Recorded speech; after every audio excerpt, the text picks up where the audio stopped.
Hello, this is Tom Britt. West Tennessee PBS is working hard to bring you more local shows and quality PBS programs. And they need your financial help because they don't run commercials, they rely on your support. It's easy to donate. Go to their website, westtnpbs.org, and click on the Donate tab. Your donations to Channel 11 stay local and help WLJT-TV continue their mission to be as local as possible. We have two speakers that are with us today. The first one is Erica Bell. She is a child polio survivor. Y'all, this is a real treat to have her with us today.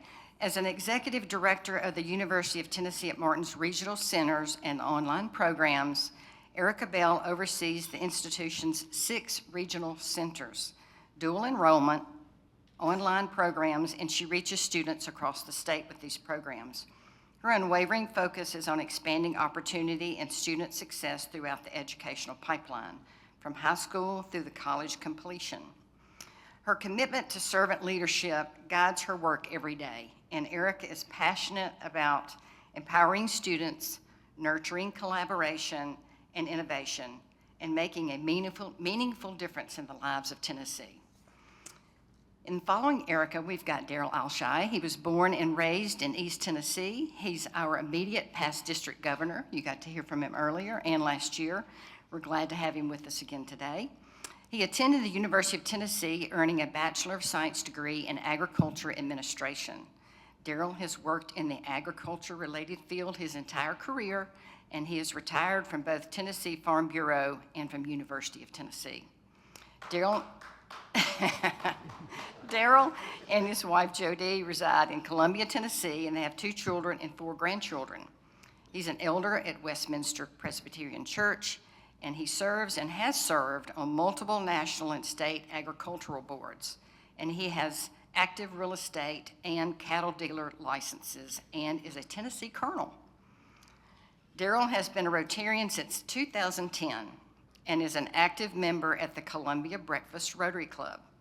He's a major donor level 2, a multi-level Paul Harris Fellow, is a Paul Harris Society member, a Polio Plus Society member, and his wife Jody is also a Paul Harris Fellow, as well as his 2 children and their spouses. They are invested in Rotary, thankfully. We're grateful. He's a 2016 Rotary Leadership Institute graduate.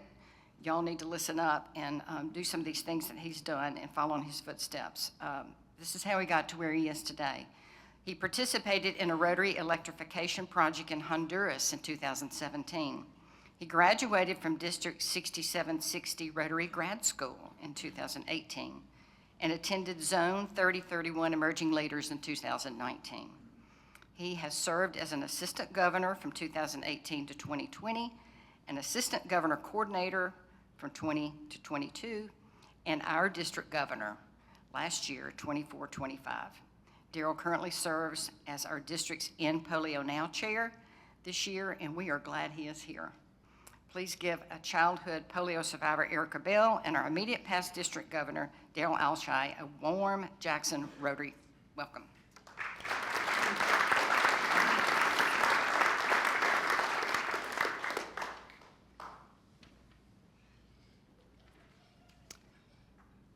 Good afternoon.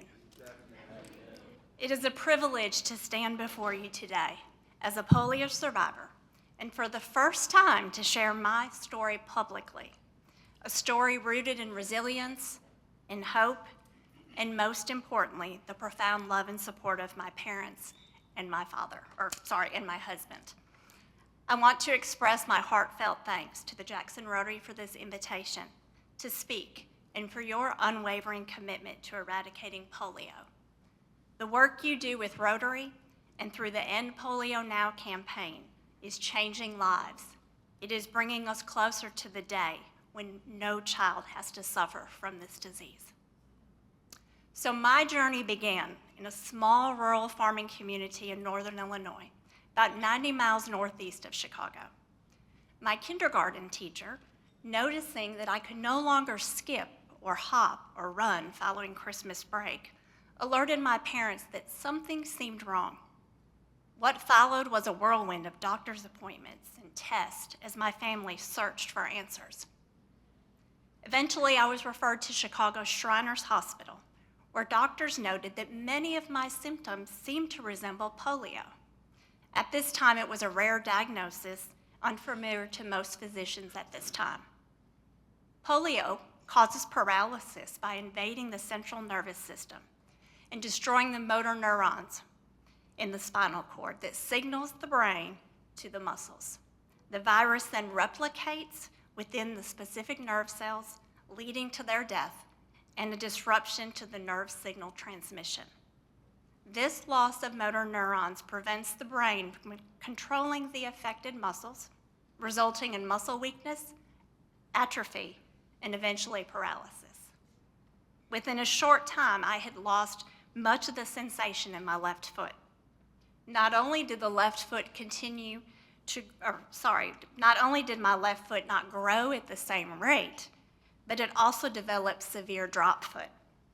The muscles in my lower leg began to atrophy, leading to frequent falls and growing reliance on medical interventions. I underwent a series of tendon transfers. I had every tendon under my toes cut so that I would discontinue walking on my curled toes. And I spent years going from cast to brace and back again. To make walking possible, doctors performed experimental, I am nervous, can you tell? Doctors performed experimental surgeries, including placing a tiny metal ball at the bottom of my foot. It's a small device, but one that makes for a very amusing Princess and the Pea story. Entering college required even more daily adaptation and a conscious effort to keep my foot protected against the blistering northern Illinois winter months. During spring break of my freshman year, I underwent surgery to cut my parasympathetic nerve in my lower back. The hope was that this would improve circulation and reduce the risk of blood clots. Unfortunately, the procedure was not successful. To this day, I now have complete paralysis from my left knee down. Most days, I unknowingly walk with my toes curled under, oblivious to injury until blisters have already formed. Thus, like many good Southerners, I rely on duct tape to keep my toes down and my foot securely attached inside to the heel of my shoe. Many days, I wrap a heating pad around the foot to keep it warm, and the next minute have to rip it off to prevent burning. And while I have to buy 2 pairs of shoes, a size 6 for the left and an 8.5 for the right, I donate the mismatched pairs to the National Odd Shoe Exchange, which provides access to shoes for amputees nationwide. And boy, do I love a good shoe sale. Though my path has not been easy, I truly believe every chance to share this journey is a blessing, especially if it can spare one child from walking in these shoes. People often ask me, do you believe in vaccines? Did you vaccinate your children? My answer is always yes. Like many, I considered the risk, but as a parent and as a survivor, the thought of another child suffering through polio or any childhood disease is heartbreaking. All 3 of my daughters were fully vaccinated with medical guidance and a lot of prayer. There are certainly hard days. Walking across campus in a hurry to make a meeting is nearly impossible. Walking up an incline, challenging. And sometimes I'll just walk out of my shoe. That's when the duct tape fails. Yes, it stings to catch a look when someone sees my limp and they begin to point. Or they notice a difference in the appearance of my foot when I'm wearing shorts or a dress. But each step, even with a little bit of a southern swing, is a blessing. But it's important to remember the history and how we got here. Wild polio virus was eliminated in the United States in 1979.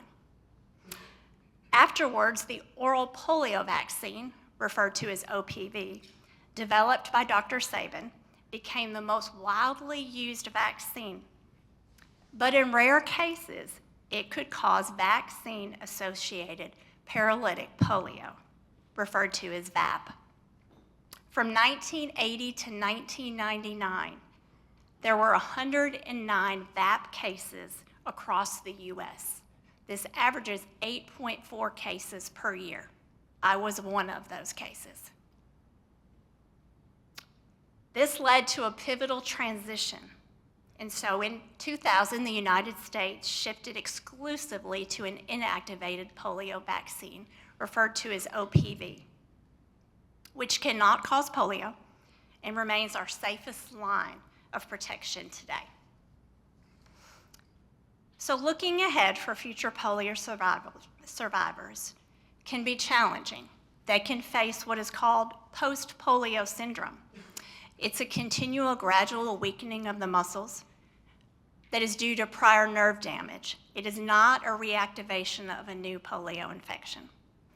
It can mean renewed fatigue, weakness, and pain, but also it provides a deep appreciation for each day and for our communities that are determined to finish this fight.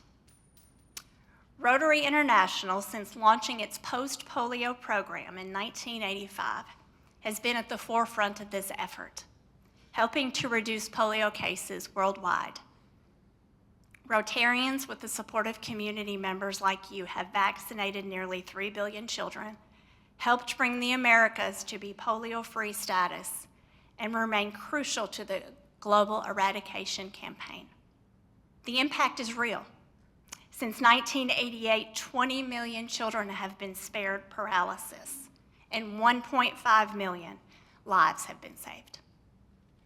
Today, wild polio remains prevalent in Afghanistan and Pakistan, with only 36 cases reported so far in 2025.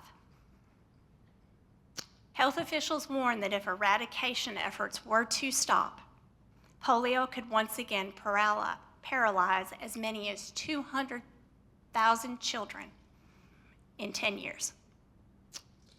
Continued surveillance and immunization are vital, especially in remote and conflicted impacted regions. So let us celebrate what we've achieved and recommit to what remains. The finish line is in sight. With continued dedication, every child, everywhere can grow up free from polio. Thank you again to Jackson Rotary for giving voice to the survivors and hope to the world. I believe sharing my story matters deeply to shine a light to the devastating effects that polio can have.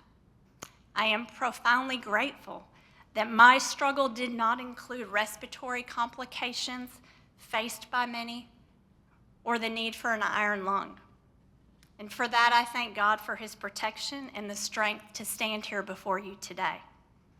It is my hope that by sharing this experience, I can encourage each of us to serve, to act, and to uplift others in their time of need. So I ask you, how many kids will you vaccinate today? Thank you again for your time and your commitment, and I'd be happy to address any questions you may have about my journey or the support for polio. Thank you.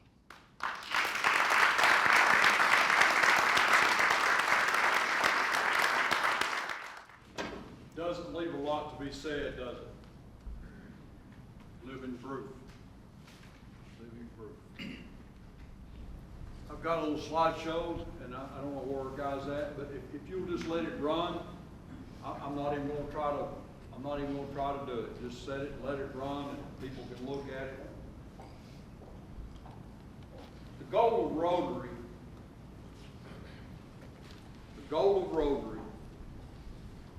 is a polio-free world. Nobody said we could do it. Oh, that's a task way beyond anybody's capability. Rotary said, hold my Mountain Dew. Watch this. A polio-free world. As we've heard, it's completely preventable with the vaccines. Completely preventable with the polio vaccine. In 1988, there were 350,000 cases in 125 countries. Imagine it. 125 countries around the world. Children were struggling with polio. Today, 2 countries, Pakistan and Afghanistan, primarily in the nomadic regions along the border. We all know the story. It's a war-torn area. Nomadic tribes, trust, all those factors go into allowing people to come in and vaccinate their children. Last year we had 99 cases in that region. That's 99 too many. And the reason the number's going up is as we build confidence and Rotary aid workers get access to these areas and prove themselves, they open up another area. So we find more. We can't stop. Top 2 and top 3 has been eradicated since 2019. The wild variant, we've heard a little bit about that in New York a year or so ago. The wild variant happens because of improper vaccinations or a weakened vaccine that doesn't get to its location in time. It drops down, builds resistance. It's like any other drugs, diseases, whatever. Our body will fight against it and try to overcome it sometimes. Rotary is monitoring the wild variant, primarily in Congo, Nigeria, Somalia, and Yemen. That's where we're seeing the most cases of the wild virus. She made a statement. If we stop today, 200,000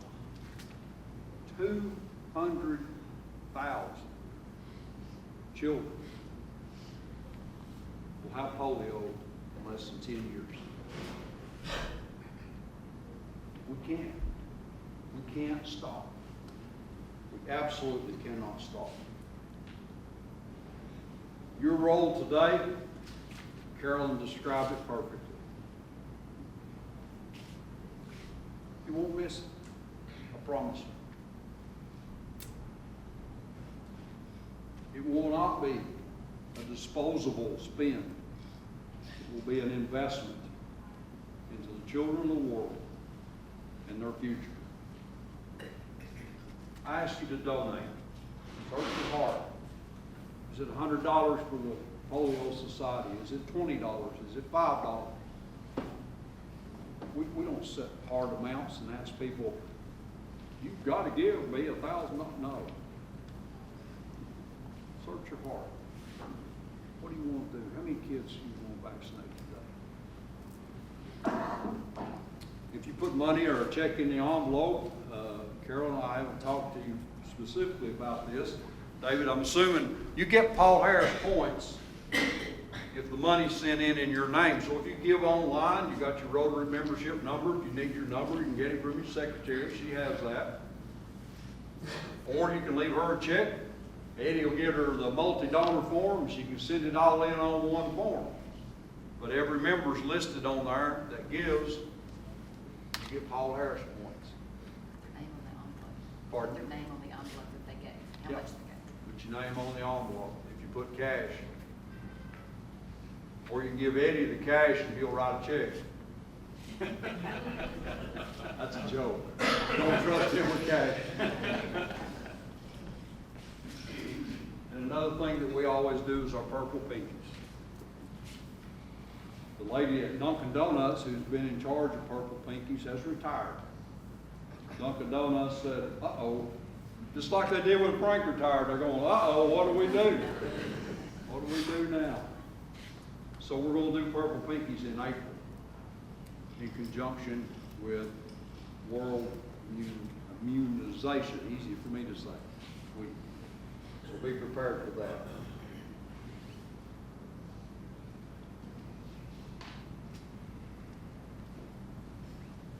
Save a child. Let's do our part as Rotarians. That's why we're here. That's why we're here. That's why we chose to be Rotarians. So we could serve and do. And the polio money, no, you may never meet that child. You may never look them in the eye. You may never set foot on the soil that they walk on. But you will have saved them from a life and a crippling disease. Carol, thank you. And I know you've got questions for her, but what a program. Phenomenal. Thank you. Thank you so much. Would you like to come up and see if there are any questions from anybody, since you got firsthand experience, Erica? I would say, okay, you had years of treatment, and you were blessed to be in a place where that treatment was available. And of course, so many people in around the world don't have access to that kind of treatment. Did you ever have friends who also had polio? No. I've never met anybody that has personally suffered through polio. Now, I am part of a Facebook group called Women with Polio, and it brings women across the world together. It's a very sombering, moving group that I'm part of, because there are many women that post pictures and they have very little aid. They have very little financial opportunity to seek medical intervention.